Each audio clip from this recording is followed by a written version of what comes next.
On a chilly November morning in 2006, the Vallejo Police Department in California received a truly bizarre phone call.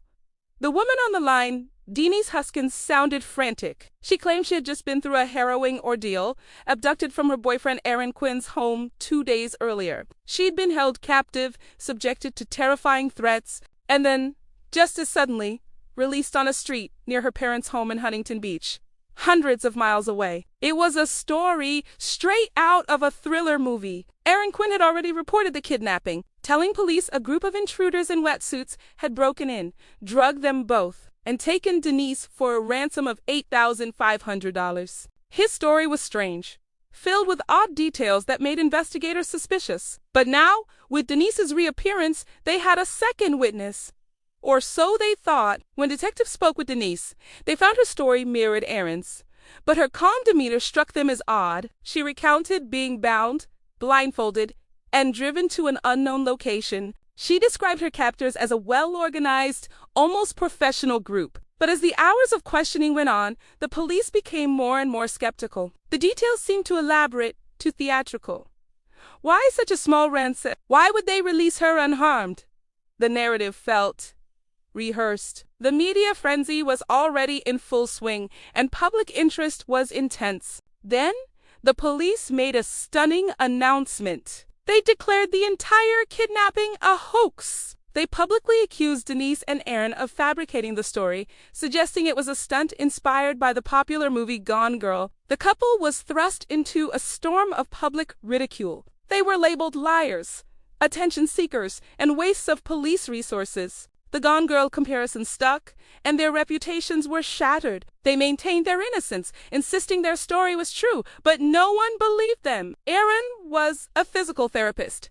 Denise was training to be one. They were a normal couple, now living a nightmare. For weeks, they were vilified. Their lives were turned upside down, not by captors, but by the very people sworn to protect them. They lost their jobs, their friends, and their standing in the community. It seemed like the case was closed, a bizarre footnote in the annals of local crime.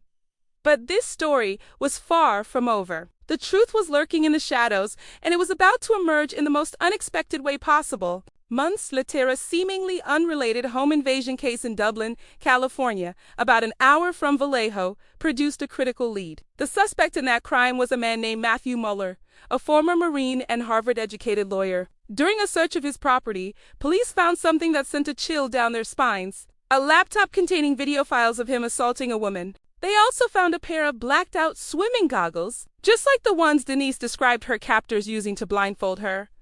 But the most damning piece of evidence was an audio file. On it, a woman could be heard speaking under duress. That woman was Denise Huskins. The so-called Gone Girl kidnapping wasn't a hoax at all. It was horrifyingly real. The evidence against Matthew Muller was overwhelming. He had acted alone, creating a bizarrely elaborate fiction of a criminal organization to terrorize his victims. He was the man in the wetsuit. The police had been wrong, spectacularly and publicly wrong. The Vallejo Police Department, which had so confidently accused Denise and Aaron, was forced to issue a formal apology. But the damage was done. An apology couldn't erase the public humiliation, the lost careers, or the trauma of being disbelieved and vilified after surviving such a terrifying ordeal. Denise and Aaron sued the city of Vallejo and received a $2.5 million settlement. Their case serves as a chilling reminder of the rush to judgment and the devastating power of a false narrative,